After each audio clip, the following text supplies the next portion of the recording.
Hello. Okay, this question is someone who would like to learn about the cause of high blood pressure. And then they added in, is this a first chakra imbalance or is it an emotional block? So let me run things through my filter. First of all, I would look at blood pressure in this person and what could the causes be. And there can be structural issues as to why someone has got blood pressure issues. It can be because of, yes, narrowing in the vessels. But of course, what I love to work with is when people have these signs, these symptoms, these manifestations, which go beyond the physical body for some, and they cannot find a reason.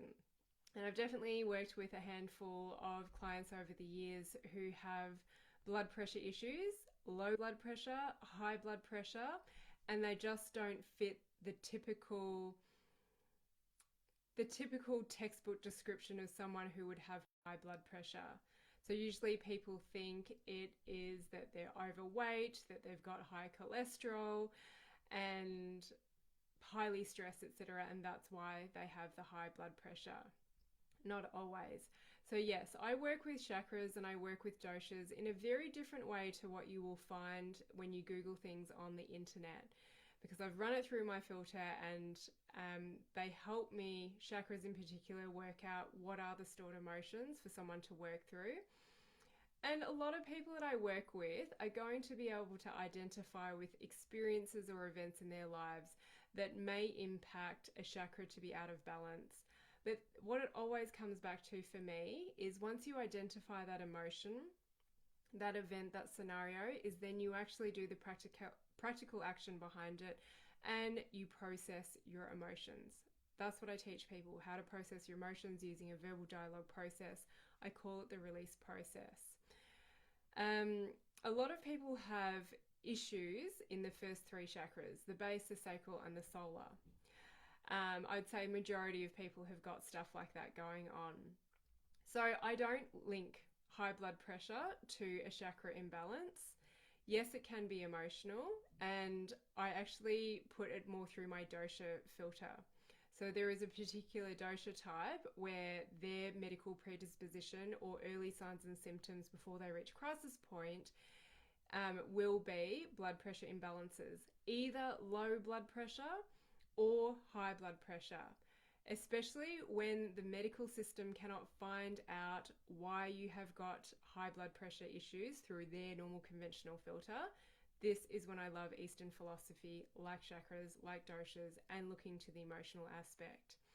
Now, before getting into chakras or doshas, I always say to people, let's just process your emotions around everything that you're aware about and peel away the layers. And the previous question was about subconscious memory blocks.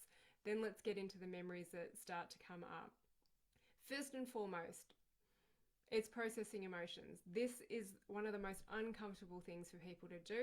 They would rather go and balance a chakra using sound therapy or different essential oils, or they would rather balance out their doshas using remedies.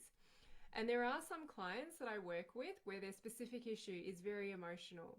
Sometimes it's a combination of an emotion, a chakra imbalance. Chakras I only use to identify what emotions might be stored.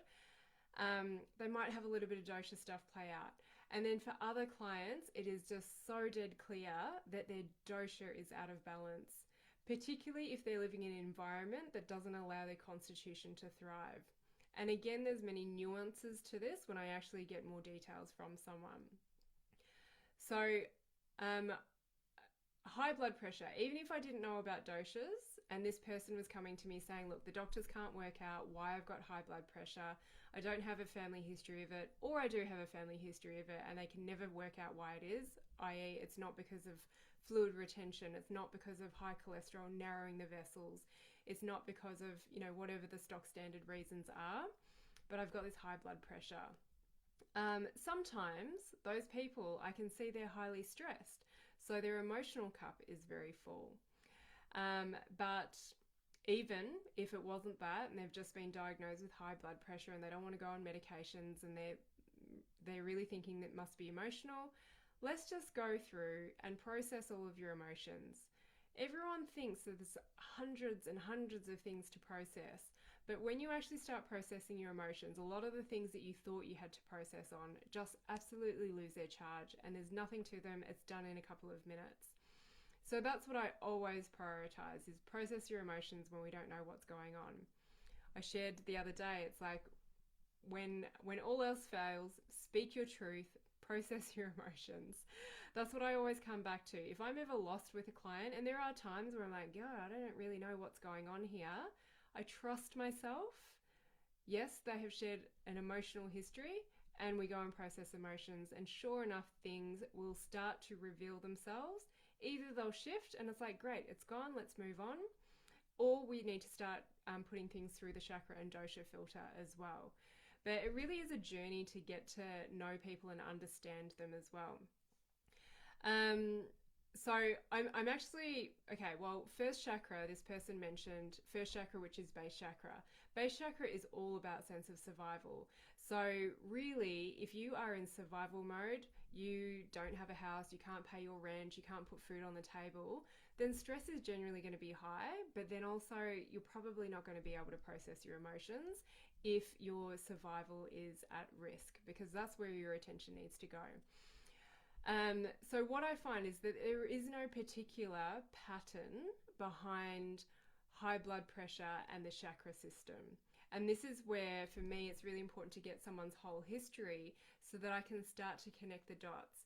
When I read someone's history, I can see, is this emotional? Is this a chakra? Is this a dosha thing? And then where can I start to see it all come together?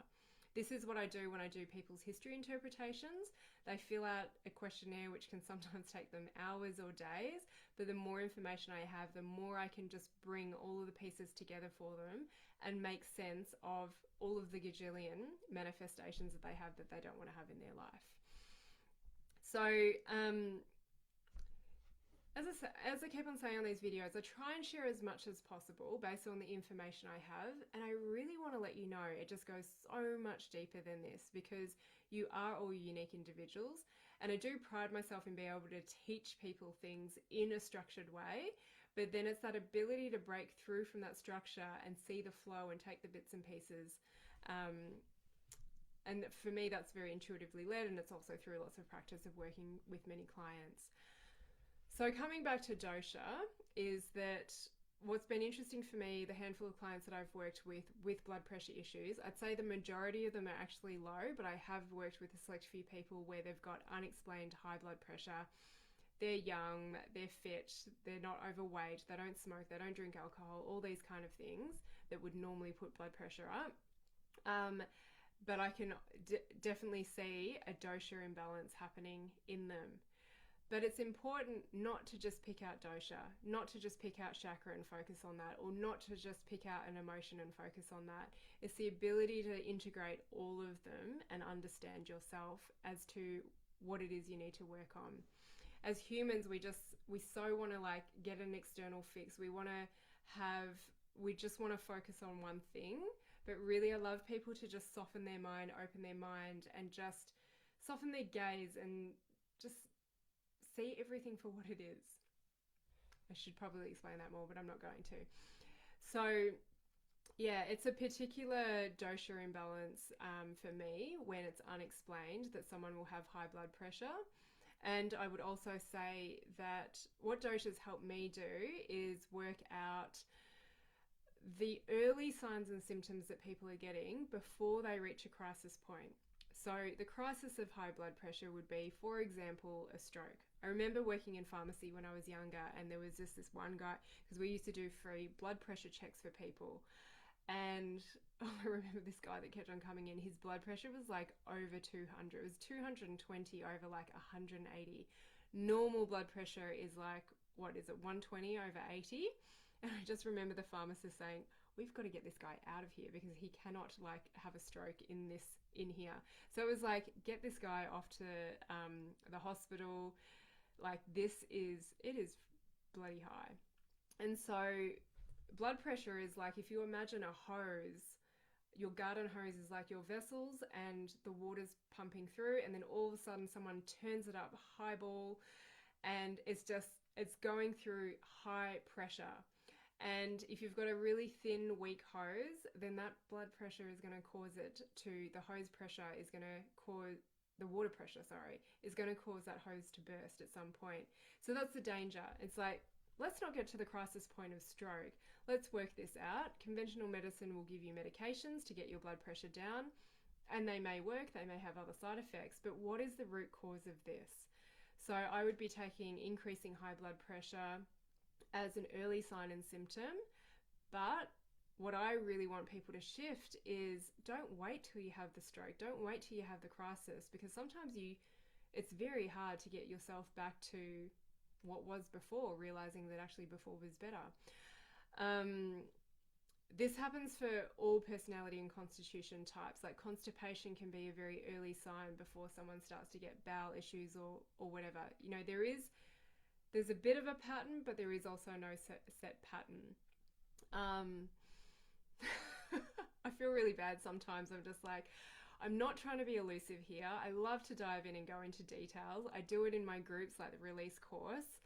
And yeah, just again, heads up, I'm letting everyone know at the end of these videos in November that if you're like, I want to know more, because I was going through, and I might need to do an extra video, I was going through all the the answers that you give me when you enter this group. I say, what do you want to learn about? And the themes are all the same. Like, I want to learn about emotional stability. I want to learn about so on. I'm going to do a separate video after this.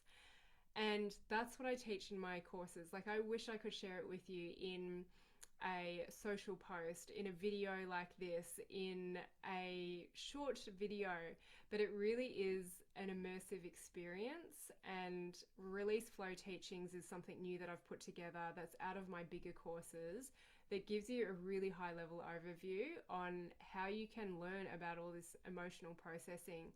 Like, there's only so much you can learn in a post or a video like this. But let me finish this one. Let me jump on and do a new video about this, because there's lots of new people that are coming into this group who maybe just aren't too clear where you can go. All right, so let me jump back on in a second.